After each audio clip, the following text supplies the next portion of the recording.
Protect your car with 3W Liners all-weather floor mats. Made from durable materials like TPE and rubber, our mats are designed to withstand rain, snow, and mud with deep grooves to trap dirt and liquids. For a custom fit and advanced protection, visit 3W Liners. That's the number 3, WLINERS.com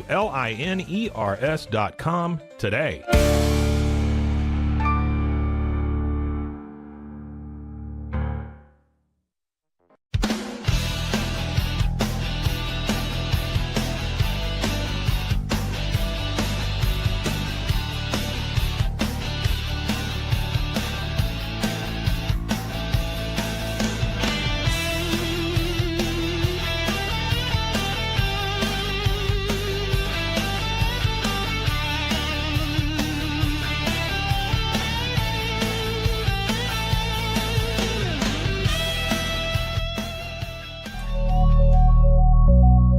Cases, innovation drives us. Since 2008, we've been creating cutting-edge technology products that make your life easier. With a focus on performance, design, and customer service, we're here to help you work smarter, not harder. Join us on our journey to simplify your world. Visit acasis.com today. That's ACASIS.com today.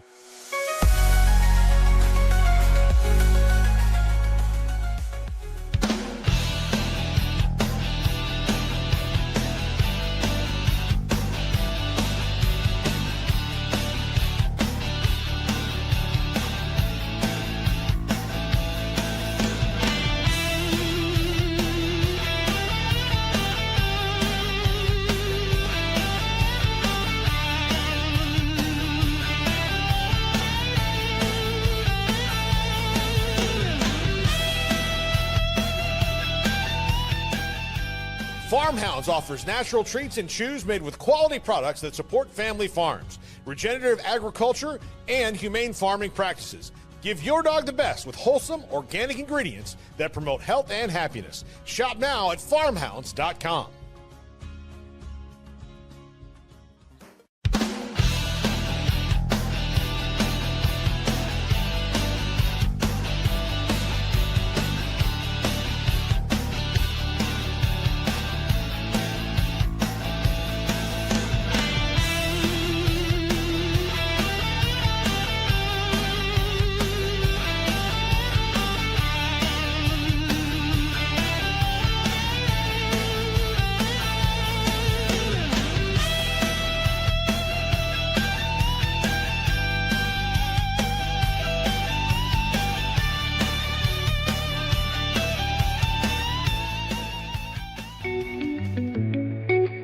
Unlock a world of convenience with Mully Box, your one-stop solution for personalized subscription boxes delivered right to your door. From gourmet snacks to unique finds, each box is tailored to your tastes. Experience the joy of surprises. Subscribe today at mullybox.com. That's MULLYBOX.com.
We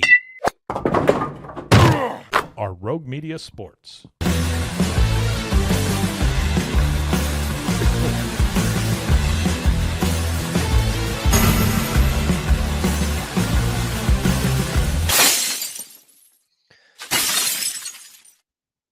Welcome on in to another episode of the Cam Show, powered by Rogue Media Sports Network. I'm your host, Cam Stewart. Zach Burke behind the glass keeps us on the air 5 days a week, live on YouTube, as we are every weekday, and then available wherever you get your podcasts as well. So check out all the stuff going out on YouTube, all the segments and everything, talking Bruins, talking Red Sox, talking everything else in the world of Boston sports, so you don't have to touch that radio dial. That's the last thing we want you to do in 2025. We don't want you listening to sports talk radio.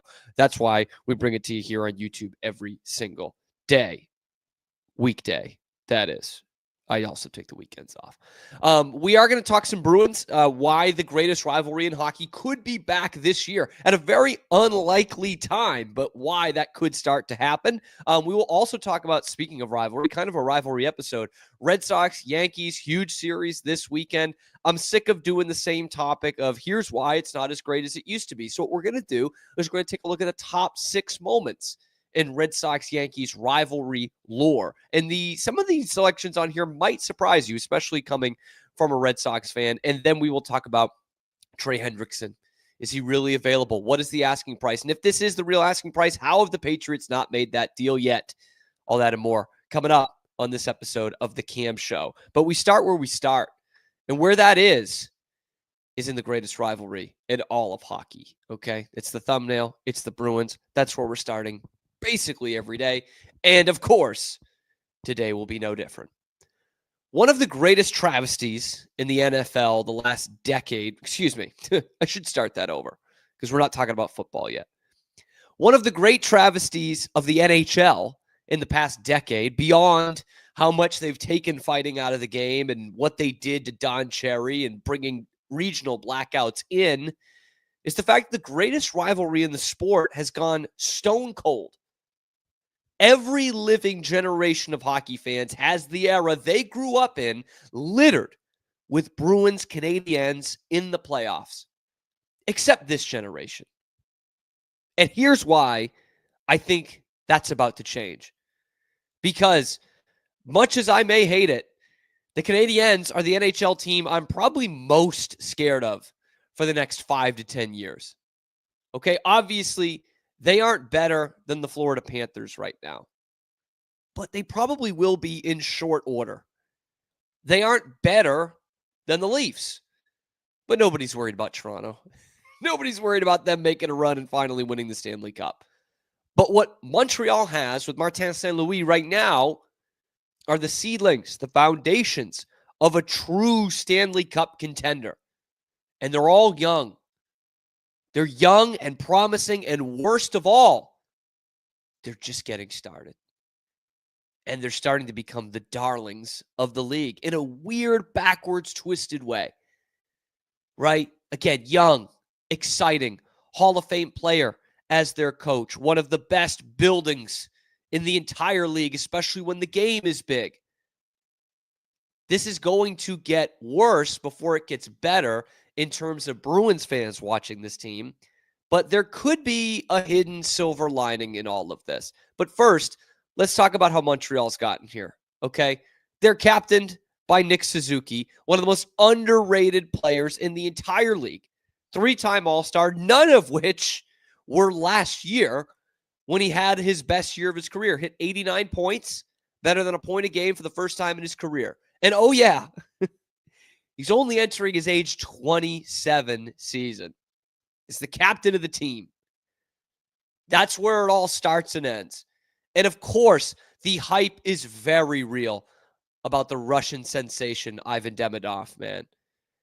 I mean, he was breaking records before he was even drafted. He was 2 points a game in the top junior league in Russia before he was taken in the top 5 by Montreal. And then all he does in his one season in the KHL is set the league record for most points by an under 20 player. Goodbye, Kirill Kaprizov. Goodbye, Alexander Ovechkin. Ivan Demidov holds that record. And then went in, had this very hyped debut and scored on his debut. And we might be entering the Ivan Demidov era of Montreal Canadiens hockey. And they hope that 93 will give them their first cup since 93. Oh, yeah. They've also got a couple of other former first-round picks. Uri Slavkovsky, Cole Caufield, both taken very high in the draft. They combined for 55 goals this year and 121 points. And they're both under the age of 24.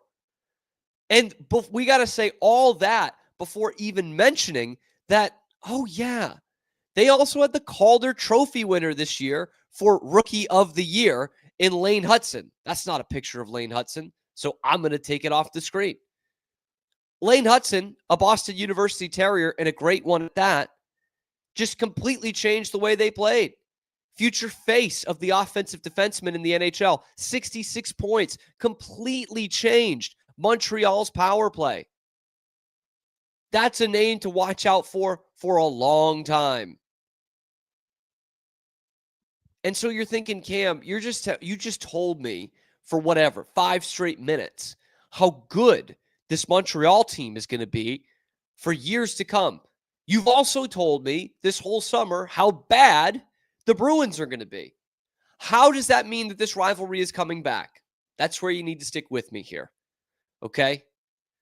Because Montreal is building something. The Bruins are in the very early stages, hopefully, of building something. But it's got the elements here, okay? Montreal is good, frustratingly promising, but still very young. They scratched and clawed their way into the playoffs last year, and they did add Noah Dobson in the offseason, one of the deals of the summer. That doesn't mean they're going to win the division. This is the toughest division in hockey. They could be a wild card team again. And I know Toronto's probably going to take a step back. I got to imagine Tampa's going to take a step back at some point here with how old they're getting and by making no moves. But I think Montreal is looking at a wild card spot. Maybe the 3rd spot in the Atlantic. And the Bruins come in. I don't think they're going to be that good a team. But there's definitely an optimistic path where the Bruins could be fighting for a playoff spot. Right? Like they're going to have a bounce back year from their goalie. I believe that. They're going to get some guys healthy. Hampus Lindholm, Charlie McAvoy. Does that mean they're, going to finish second in the division? No, it's not. They still have a big scoring problem. But until that trade deadline last year, they weren't that far from the playoff picture. And then they sold house and it all got thrown up in the air, went completely up in flames. But if the Bruins do get those bounce back years from their 2 top defensemen and their starting goaltender and their hopefully number 1 center in Elias Lindholm, if they just get bounce back years from those guys, they don't need MVP, they don't need Vezina, they don't need Norris, they just need bounce back years from those guys. If they do get that, that is a team that could be scratching and clawing for a playoff spot, much like the Montreal Canadiens. And then all of a sudden, we're looking down the stretch and we're scoreboard watching for Montreal and Boston and battling for that last playoff spot. And dare I say, maybe even a first-round meeting if Montreal is good enough to take that leap and win the division. I don't think it's going to happen, but is it out of the realm of possibility? Of course it's not. Florida doesn't really care about winning the division. They'll win the Stanley Cup. They don't really care about winning the division. They coasted last year. They finished 3rd in the division, and there they were, not having home ice advantage in any of the playoff rounds, and walked through it again and won the Stanley Cup again. So you could see that. You could see division winner Montreal and wild card Boston playing in the first round for the first time since 2014 in the playoffs. You could also see them fighting tooth and nail for the final playoff spot down the stretch. And what's good about this, not just that they will be fighting for some supremacy, which they haven't done in a long time, and I say some supremacy because obviously the Bruins are not supreme in anything right now. But what makes this all the more better, if that's a term that makes sense, is you might have some villains again. The great thing about this rivalry is there's always been true hatred. There's always been real villains on the other side. And these guys don't have to be dirty players. They don't have to be bad guys, but they end up being villains, right? Nick Suzuki and Cole Caufield, these little guys that you just can't stop. Lane Hutson, the all-in-one offensive defenseman who came from your backyard at Boston University, and you didn't get him. And what every great Montreal team has, the goaltender. You've always got to have the great goalie. That is one of the premier positions in all of sports. Montreal Canadiens' number 1 goaltender. They've got one who's going to be there for a while. Sam Montembeault showed last season why he should be Canada's number one in Milan. 282 goals against average, another 900 save percentage season, and best of all, he's Quebecois. Oh, man, the pieces are starting to be there, at least on the Montreal side. But you could have two young top-end goalies who could face off against each other in the Olympics. I think Swayman will still probably make that team, and Sam Montembeault should. And there you go. That's where the rivalry comes back. The Bruins will be fighting for a playoff spot. Montreal should be in a playoff spot. And you'll be looking at these games down the line. Here is the downside, my friends. Here's where it gets negative. Here is where the NHL just can't get out of their own fucking way. Last year, these two teams played 3 times. This year, these two teams will play 3 times, and they won't play after St. Patrick's Day. What are we doing here?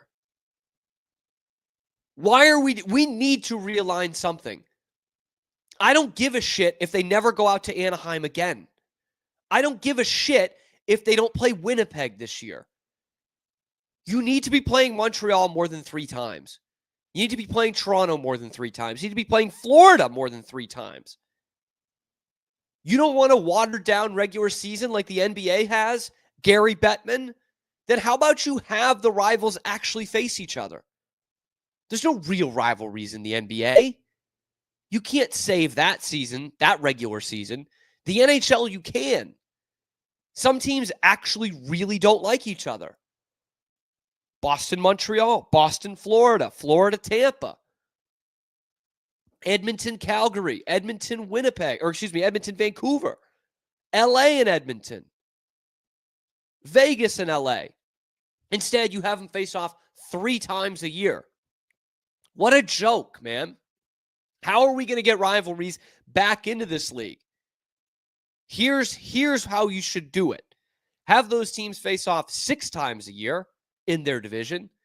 Get rid of the stupid playoff format that has already run its course. And that's how we get rivalries back. That's how we get them. That's how we get Bruins Canadiens back at the forefront. Because I know most of you watching and listening understand, it is crazy how stale that rivalry's gotten the last decade. Now, most of it was Montreal wasn't good and the Bruins were, and that's been reversed. But again, even my generation grew up with Boston and Montreal almost every year. Man, we got it in 2002, we got it in 2004, we got it in 2008, 2009, 2011, 2013, 2014. That was all the time. There was real animosity here. Those games mattered, and there was real legit beef that crossed over regular season to postseason, over year to year. We hated those guys. Komisarek, Giunta, Plekanec, Pacioretty, Subban, Dale Weiss. Load those fucking guys. We need that again. Hockey needs that again. Montreal needs to hate guys again. They need to hate Lucic and Chara and Tim Thomas and Andrew Ferentz. We need that.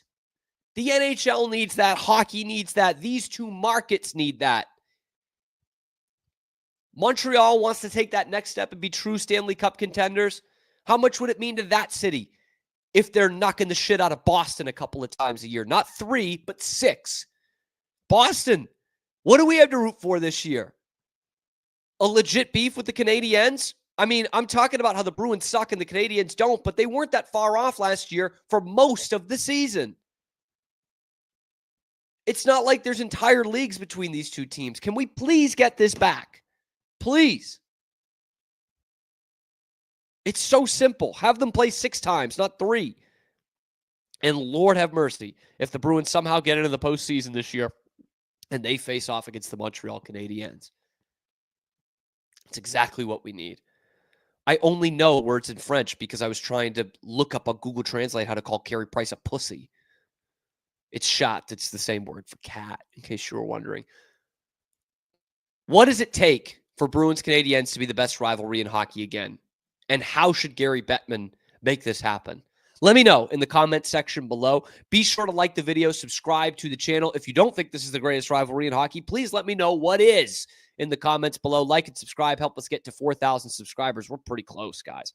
We're getting pretty close. We're bringing you nothing but Boston sports content 5 days a week live on YouTube and wherever you get your podcasts as well. So for more on the Bruins and the Red Sox and everything else going on in Boston sports without touching that radio dial, check out this YouTube channel and all the videos we've got going out every weekday. I'm your host, Cam Stewart. Zach Burke keeps us on the air 5 days a week. Let's continue with the rivalry, shall we? Because I need to feel good about the Red Sox for something. They got a big series this weekend with the Yankees. Let's do it. Top 6 moments. 6, not 5, not 10. Top 6 moments in Red Sox-Yankees history. That's next on the Cam Show. We'll be right back after these quick words from our sponsors. This is Rogue Media Network. InMotion is more than just a name. It's a legacy of innovation. From supplying electric vehicle parts like motors and inverters since the 1960s to creating cutting-edge electric scooters, hoverboards, and unicycles, InMotion is shaping the future of mobility. Whether you're looking for industrial power solutions or accessible personal transport, InMotion has you covered. Explore our products and experience the future of movement. Visit store.inmotionworld.com today. Is your Mac running slow? Mac Booster 8 is your all-in-one solution to clean up 20 types of junk files, remove malware and viruses, and protect your device.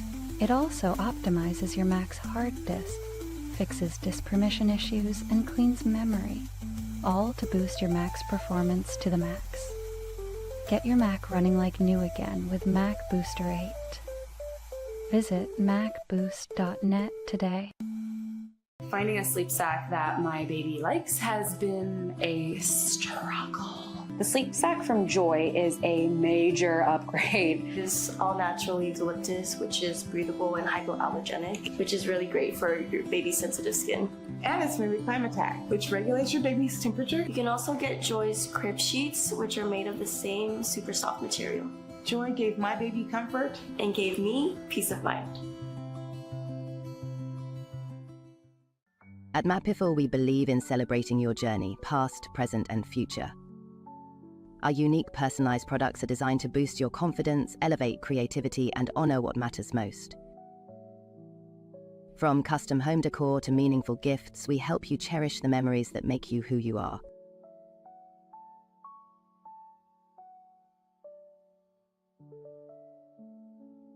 Visit mapiful.com and start celebrating your story today. And now, back to our show. Back to the show, the Cam Show on Rogue Media Sports Network. It's called that because my name is Cam. I'm Cam Stewart. Zach Burke is behind the glass, keeping us on the air 5 days a week. I was at the Red Sox game last night, and real quickly, it's probably the most frustrating Red Sox game I've ever been to live in my life. I've never seen a major league team leave the bases loaded 3 straight innings. That's horrible. I don't think I've ever been in a game where a team goes 0 for 13 with runners in scoring position. Nate Lowe somehow hits a 2-run homer and the only extra base hit of the game for the Red Sox. It was just that kind of frustrating. They got beaten on fundamental baseball by the worst team in the American League East. So that sucks. They've lost 3 in a row. They just got swept in a mini series by the lowly Baltimore Orioles. And now their season's on the line this weekend. 4-game set at the stadium. Red Sox, Yankees. You need to take the series to feel good about yourself. You're already in 3rd place. You've somehow let these struggling Yankees overtake you, and you're not catching Toronto. So this usually means that I am going to be very fucking sad at the end of this weekend because I've lost pretty much all hope I had in this Red Sox team. Just piss poor fundamental baseball, piss poor situational hitting, just all the same crap that we dealt with the last few months, I would say, leading up to like July when they got better. Anyway, we're not here to talk about that today. I'm sick of doing the whole thing of like, oh, Red Sox Yankees isn't what it used to be. Of course it's not. It's not. There will never be a baseball rivalry with more in it than what the Red Sox and the Yankees had in the early 2000s. I'm sorry. Simple to me. Like, that's never going to happen again. So why not take this time to look back? The greatest moments in Red Sox-Yankees history. So before I get into it, be sure to like the video, subscribe to the channel, and get in the comment section. Let me know what you think are the greatest moments in Red Sox-Yankees history. Maybe even some ones that I don't cover today that you think deserves that recognition. Let me know in the comment section below. We're not going to do any trades for this one, so no Babe Ruth trade. Sorry. These are going to be moments, okay? Moments. So without any further ado, it is still the greatest rivalry in baseball. It's not what it used to be. It will never be what it was in the early 2000s, but Red Sox-Yankees is still Red Sox-Yankees. If you're wearing a Yankees hat on the green line, you're still going to get shit on. Like, there's still real hatred and animosity there. So, since I don't want to talk about what the Red Sox are doing right now, let's take a look back. The 6 greatest moments in Red Sox-Yankees history. Let's do it. Starting at number 6, the 2021 wild card game.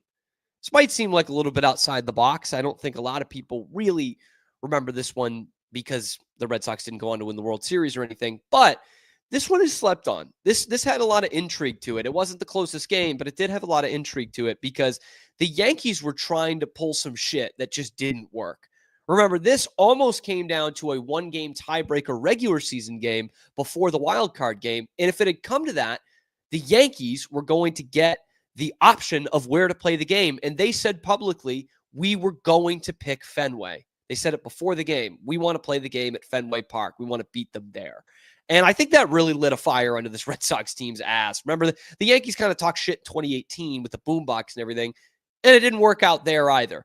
And it worked to perfection for the Red Sox. Garrett Cole on the mound. They get to him in the first inning with the big Xander Bogaerts homer to straightaway center. They rocked Cole. Schwarber hit a nuke about 1 billion feet a couple innings later. Former Yankee Nathan Eovaldi absolutely shoved it down their throat. They tried to have Bucky Dent in the stands to try and work some voodoo magic. It didn't work. Nate Eovaldi shoved. Garrett Whitlock was great. Couple of homers off Cole, and they won it 6-2. And the place was alive at Fenway. It was as alive as it had been in a long time. So 2021 wild card game gets number 6 on the list. Number 5, another one that's not talked about a lot because it was kind of anticlimactic, but big for this list. Number 5, the Yankees winning the pennant at Fenway in 1999. The Yankees won so goddamn much in the late 90s, you can barely find a picture on Google Images of them winning the American League in 1999. Not too climactic. The Yankees won it in 5 games. But going into this did have the feeling of a year that David could actually slay Goliath. Okay, like this was such a crucial year for the Red Sox. Okay, Fenway was just buzzing the whole year. I mean, All-Star game in July. It's probably the greatest All-Star game in the history of the MLB. Pedro has one of the best, if not the best, pitching season of all time.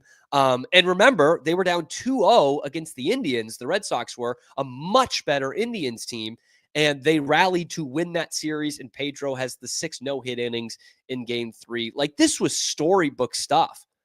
And then after falling down 2-0, they kicked the crap out of Roger Clemens. And it felt like, okay, maybe the Red Sox have something here. Maybe there's just enough genie in a bottle for them to do this thing.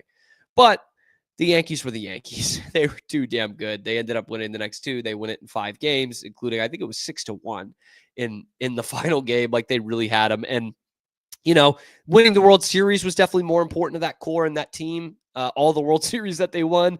But I think them and their fans had a real nice feeling winning it at Fenway, shutting down that ballpark for the year after all the pageantry that went into it. So number 5 on this list in Game 5, 1999, Yankees winning it at Fenway Park. Now we're going to get into more of the stuff that you remember. Okay, number 4, I'm cheating a little bit. Number 4 moment in Red Sox-Yankees history, the 2 brawls in the early 2000s. Okay, I'm going to combine 2. The 2003 playoffs one had just about everything you could look for. Fenway in a day game in the playoffs. Wow, incredible. We'll probably never have that again. But it had everything. Clemens, Pedro, Manny, Don Zimmer. being tossed. Again, I don't feel so sympathetic about this one for Don Zimmer. I think he was 70 at the time, but like, he literally charges at Pedro. Like, I'm sorry. He's charging at him with his arms out. Like, what is Pedro supposed to do there? He doesn't punch him. He could have. He doesn't form tackle him. He could have. He just kind of olays him to the side. And it's bad because the guy's 70 fucking years old and he shouldn't be charging at a pitcher right in the middle of his prime. That was so dumb. And like, we made Pedro apologize for it. It's so dumb. The guy is just charging at him. Yeah, this game had so much to it. Whether you think that pitch from Clemens was close to Manny, maybe that's a different argument entirely. But this had real blood-boiling kind of stuff in it. 03 was great, but 04 is the one that does live in the memories of Red Sox fans. July 24th, 2004, Bronson Arroyo plunks Alex Rodriguez. Surely they'll never get in another run-in this year, right? This is seen as the turning point in the greatest Red Sox season of all time. I know I said I'm not doing trades for this one, so no Babe Ruth trade or anything, but I'll mention at least the Alex Rodriguez stuff. A-Rod was a Red Sox. Like, for a couple hours, he was a Red Sox. They had made the deal. They were going to get Maglio Ordonez. They were going to end up trading Nomar and Manny and John Lester, single-A pitcher that they didn't really want to part with. And A-Rod was going to take less money to play for the Red Sox. He wanted to play here. And then the Players Union blocked it, says you can't take less money. That falls through. Another guy we'll be talking about in a few minutes tears his ACL playing pickup basketball, and the Yankees need a third baseman, and they go out and get A-Rod, who was not only the best player in the game, but absolutely the biggest prick in all of baseball. He and Barry Bonds were like neck and neck every year. Total asshole. Perfect villain for this kind of rivalry. And you remember the rest. You know, he gets plunked in the back. He starts yelling, fuck you. And Jason Varitek does this, shoves the mitt in his face. It's one of the great images in Red Sox history. The brawl breaks out, and the Red Sox actually use that to their advantage. They win the game 11-10. Bill Miller walks it off against Mariano Rivera, the only guy who could really get to Mariano Rivera. And most importantly, after that, you want to talk about a turning point. After that game on July 24, 2004, the Red Sox went 46-20 for the rest of the season, including the playoffs. The season ended on October 27th. 20 losses in 3 months after that brawl. Absolutely, it was a turning point, and that's when men were men, baby. We need more brawls in baseball, if you ask me.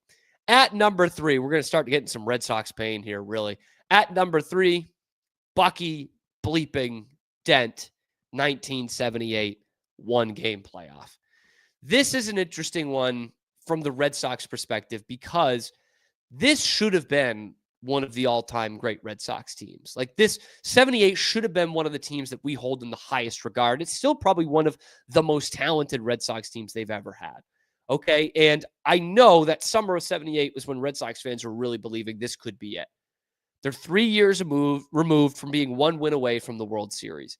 And they've still got a bunch of that core. They've got some great veterans like Carlton Fisk, Carl Yastrzemski, and their young core is coming of age. That outfield of Jim Rice, who won the MVP that year, Fred Lind, who won the MVP and Rookie of the Year in 75, and the great Dwight Evans were all there, and they were crushing everybody. Of course, one of those teams being the defending champion Yankees, who they were up 14 games on in June. On July 19th, the Red Sox were 62-28 through 90 games. That's nuts. But then the Red Sox start to falter. These guys meet in mid-September, 4-game series, just like we're about to see this weekend, and hopefully not seeing this weekend. The Yankees swept that series in 4 games at Fenway and outscored the Red Sox 42-9. They straight up kicked their asses 10 ways to Sunday to the point where the series was nicknamed the Boston Massacre. And just to fuck with you, this is what the Red Sox did before 04, man. It was cruel and unusual punishment because just to fuck with you, on the last game of the regular season, the Yankees lost and the Red Sox won. They forced the one-game playoff at Fenway. And then we know what happens.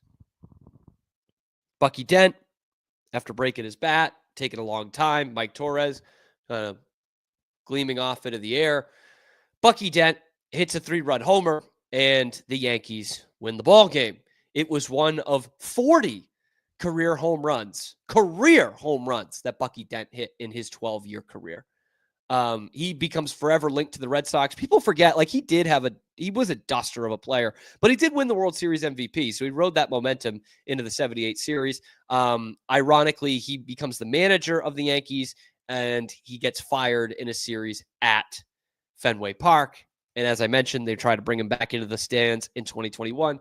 It doesn't work, but the Yankees win that, and of course, win the World Series after that. Why don't we keep on this theme, shall we? Number 2 moment ever in Red Sox-Yankees lore, Aaron Boone's home run to win the 2003 pennant. There's a lot to unpack in this one, and there are some serious benefits for both franchises when it comes to this very play. I'm going to say something controversial, but to me, the 2003 ALCS was actually better than 2004. The same way I think the Patriots Super Bowl 49 victory over the Seahawks is a better Super Bowl than the 28-3 comeback. Okay, like these were two heavyweights just back and forth, trading off wins. Of course, we talked about the brawl that happens in the middle of the series. That doesn't happen in playoff series. And in Game 7, when it looks like the Red Sox are about to exercise these demons, they have one of the great chokes in the history of the greatest choking team in history at that point. They're up 5-2 in the 8th inning. You know the story. Pedro Martinez, 119 pitches. They stick with him. It's crazy. It's asinine, even for as great a pitcher as Pedro was.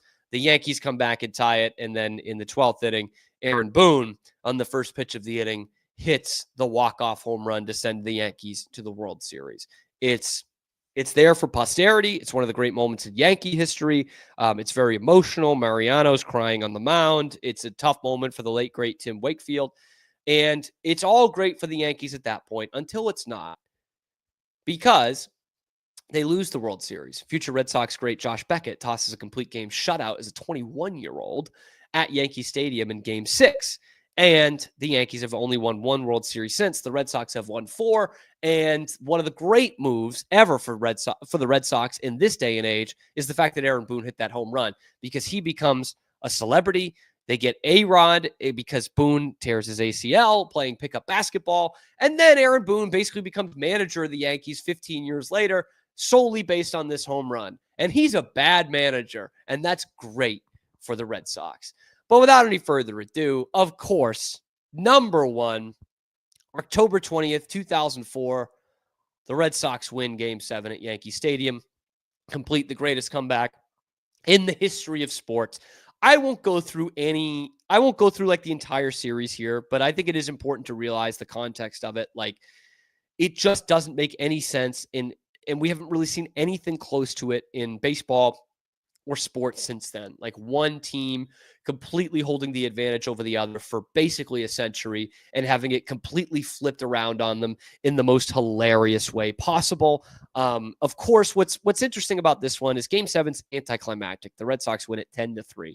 Like, they're slowly beating the Yankees into submission. There's so many things I can go to, right? Dave Roberts steal, the walk-offs from Ortiz, the bloody sock. In Game 6, like that gets kind of lost in Red Sox lore because everybody hates Curt Schilling because he's a Republican. But it's one of the most gutsy performances we've ever seen in baseball. Bronson Arroyo getting the ball slapped out of his glove by Alex Rodriguez.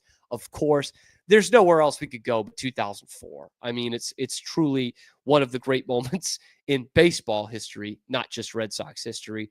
And it's one that will never be equaled, will never be topped. And for someone, like my age, getting into baseball at this time, it's truly one of one, and will forever, for me, be the greatest moment in Red Sox Yankees history. And I don't want to play the video because I don't want to get demonetized, but do yourselves a favor, watch the last out on YouTube after you're watching the segments on the Cam Show, because Tim McCarver, who's always pretty dumb in these broadcasts, has a great line when the Red Sox make the final out and they let it breathe for a minute. You can start to hear over the Yankee Stadium PA, they're playing New York, New York by Frank Sinatra.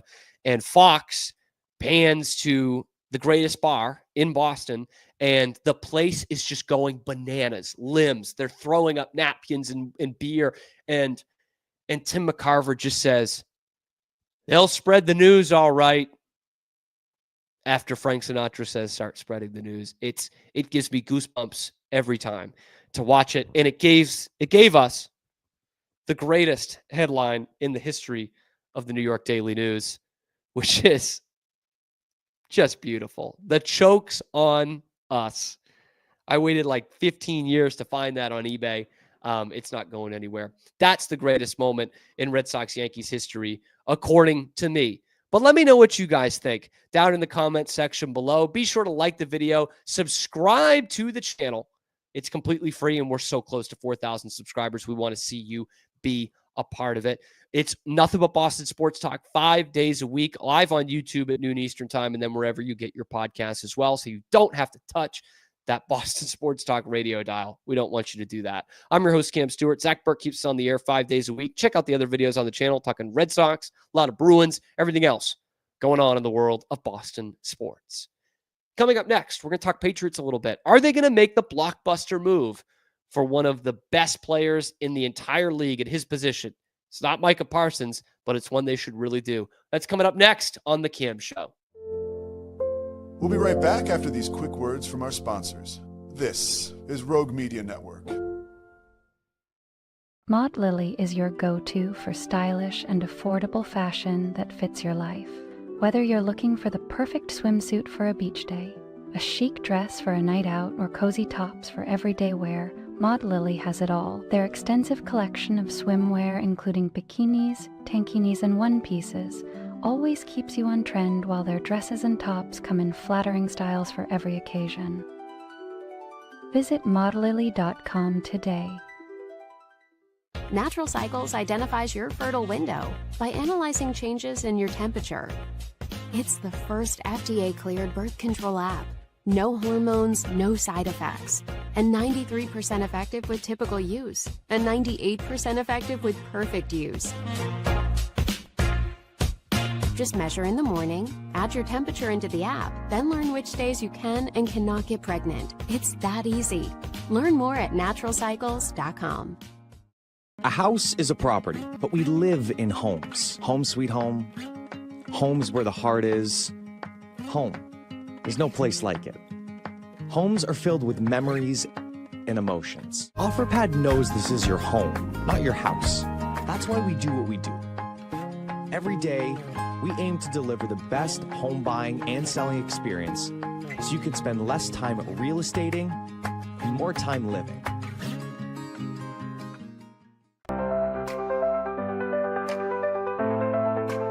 Get paid faster with Bill, the easiest way to send, receive, and manage your payments. No more delays, no more hassle. Whether you're a freelancer or a business, Bill makes payments seamless and secure, simple, fast, and reliable. Sign up today at Bill.com.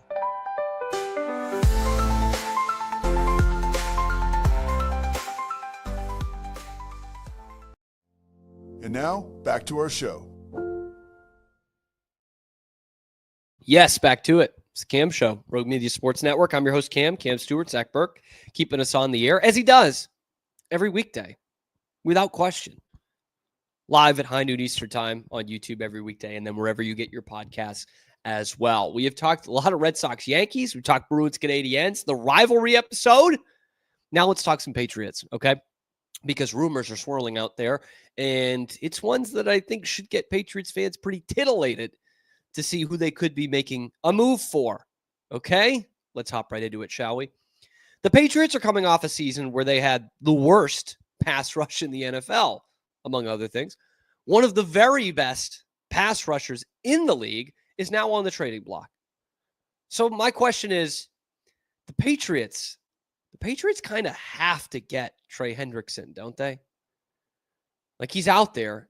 He wants to leave. He wants the money that the Patriots can give. And there are several reports out there that he's on the block. Diana Rossini says Cincinnati looking for a first rounder and a player. If you're Elliott Wolf, And that really is the ask. You have to do that. You have to. Now, we don't know if they're going to try and pull something like, hey, we want a first and a second, and that might be a little too much. But when you look at this Patriots schedule and you're going to make improvements like you think they are, I think they're going to be over 500 this year. That's not going to be a great first-round pick. I don't like throwing out, I don't like throwing out first-round picks like candy. That's not going to be a premium first-round pick. And when you look at what you'd be getting in return, that is too much to pass up. I mean, we're talking about a guy in Trey Hendrickson. I mean, Hendrickson has 35 sacks in the last 2 seasons. 35 sacks. 17 and a half each of the last 2 years, and he led the NFL a year ago. Bringing in Hendrickson to this already pretty stout Patriots defense would make them next level. That could propel them into being a top 5 defense in the entire league. Everyone was all gung-ho about TJ Watt earlier this offseason. The Patriots could make a move for him. Everybody's going to do it for Micah Parsons. And I'm not hearing the same buzz around Trey Hendrickson, and I don't know why. I know. Micah Parsons does a little bit more, and he's younger. But that's not going to happen. I would love for it to happen. Love for the Patriots to at least sniff around that. But that's not going to happen. TJ Watt actually gets hurt more than Trey Hendrickson does. But like, you make this deal, are you going to overpay the player? Probably. 30 years old, pass rusher. But that's why it's so advantageous in the NFL to have a franchise quarterback on a rookie contract. That's what we have talked about so much, basically since last year's trade deadline. You can make moves. You can overpay for guys. We saw it with the offers to Chris Godwin. You can afford to overpay for some guys. You already did with Stephon Diggs because you've got a cheap quarterback. It's the best asset any team in the NFL can have. A quarterback on a rookie contract who's actually good. Is it a risk to go out there and get a 30-year-old edge rusher? Maybe. But let's look at what he's done so far. He's played 65 games in the last 4 seasons. 65 games. He hasn't missed a game in the last 2 years. So are you really getting a 30-year-old guy? Does he have the wear and tear of a 30-year-old guy? Or the injury history doesn't have that? Let's be honest. They couldn't get a finger on a quarterback not named Caleb Williams last year. Last in the league in sacks. Genuinely the worst pass rush in all of football. And they have a bright young star in Keon White. A Hendrickson deal completely elevates him. Makes him really, really tough to scheme against. Something like that could be the move that gets them to 10 wins. And if you're getting to 10 wins, you could well be a playoff team. That's not crazy, especially if Miami falls off like I think some people think they will. A move like this alone could get you to the playoffs. This is exactly the kind of move you do when your franchise quarterback's on a cheap rookie contract. This right here. You basically did it in 2021. You hadn't drafted Mac Jones yet, but you knew you were probably going to draft a quarterback, and you got Matthew Judon on a 4 or 5 year deal. Was that going to look good for 4 or 5 years? Probably not, but it was going to look really good for 2. And that's what we're talking about here. You're going to overpay, but you're not even necessarily paying for 4 or 5 years, which is what the deal would be. This is for 2 to 3 years. This is for maximizing your window in the next 2 to 3 years, the next 2 of which you are cost controlled for Drake May. It's exactly what you did with Matthew Judon. You didn't have the quarterback for that one, but I'd say the Matthew Judon thing worked out. And you look at how this could complete the Patriots defense. Good Lord. Him on the outside, Keon White, Christian Barmore in the middle, Harold Landry bouncing around there. That is an absolute force of a front four. And oh yeah, Milton Williams, the highest paid player in Patriots history, is also in the middle. You're talking about lining up Landry, White, Barmore, Williams, Hendrickson. That is a nightmare for opposing quarterbacks and opposing offensive lines. An absolute nightmare. You got an all-pro on the back end. And you've got some guys you're willing to trade here. Are these all-pro kind of guys? No. Anthony Jennings, though, nice player. Kyle Duggar could still be a Swiss Army knife of a defender. Mike Vrabel doesn't really like him, apparently. But 2 years ago, we were talking about him being one of the most valuable players on the team. And he's still got some years left in him. A player like that, or maybe it is Keon White, and then you got to analyze it a little more. And a first-round pick that's hopefully in the middle of the first round, I do that for Trey Hendrickson 8 days a week, man. There's not going to be another guy that's truly on the market better than Trey Hendrickson. And I say truly on the market because TJ Watt was on the market until he got an absolute bag. Micah Parsons is technically kind of on the market, but I don't think Jera's going to trade him anytime soon. I think he'd rather just have him doing his podcast and sitting out than he would trading him. So for guys who are actually on the trading block, and the Bengals we know are in some cap hell because of what they pay their quarterback and 2 top receivers, Trey Hendrickson's a guy, man. That's a dude right there. 35 sacks in 2 years. How can you not make that deal, Elliott Wolf? Let's get on the horn. Elliott, this is your time, man. You've been the interest king the last couple of years.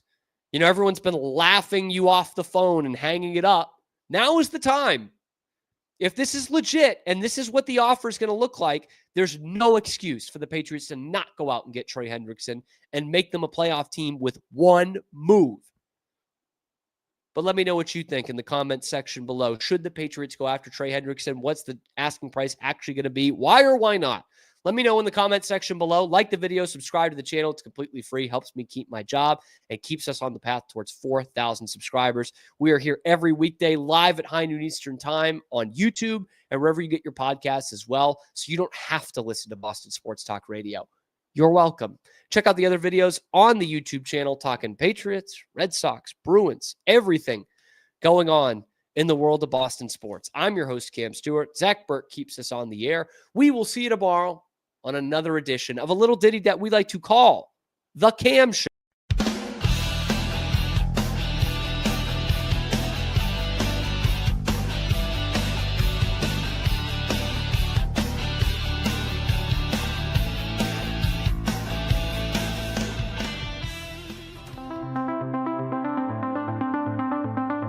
Transform your workspace with Hanomi Ergonomics. From adjustable chairs to standing desks, we provide solutions for comfort and productivity, whether at home or in the office.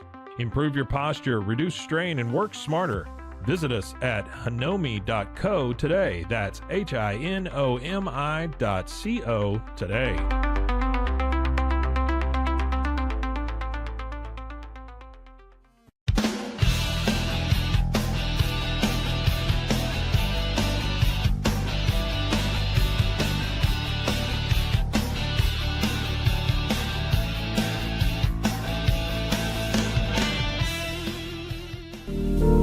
Experience the future of secure private cloud storage with Internex. Protect your files with end-to-end encryption, ensuring your data stays private and accessible only to you. Enjoy seamless, fast storage without compromising security. Visit Internex.com today and take control of your digital life. That's INTERNXT.com today.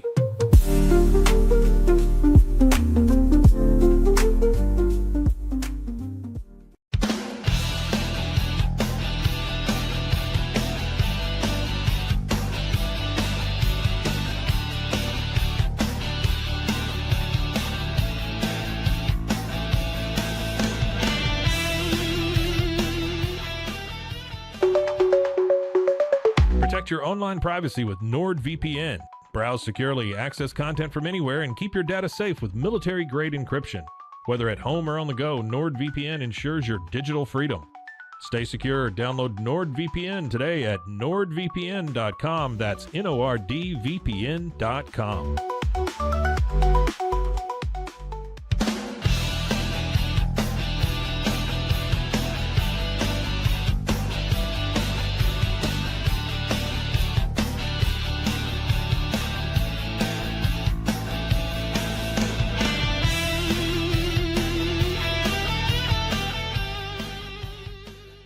Sains, we understand that maintaining a healthy lifestyle can be challenging, especially in today's fast-paced world. That's why our mission is to make fitness accessible to everyone, anywhere. Committed to excellence, we adopt a user-centric approach guided by ergonomics and medical science. With a team of seasoned professionals in R&D, design, and manufacturing, we prioritize quality across our entire product line. Visit twosains.com today and start your journey to better health. That's TOUSAINS.com.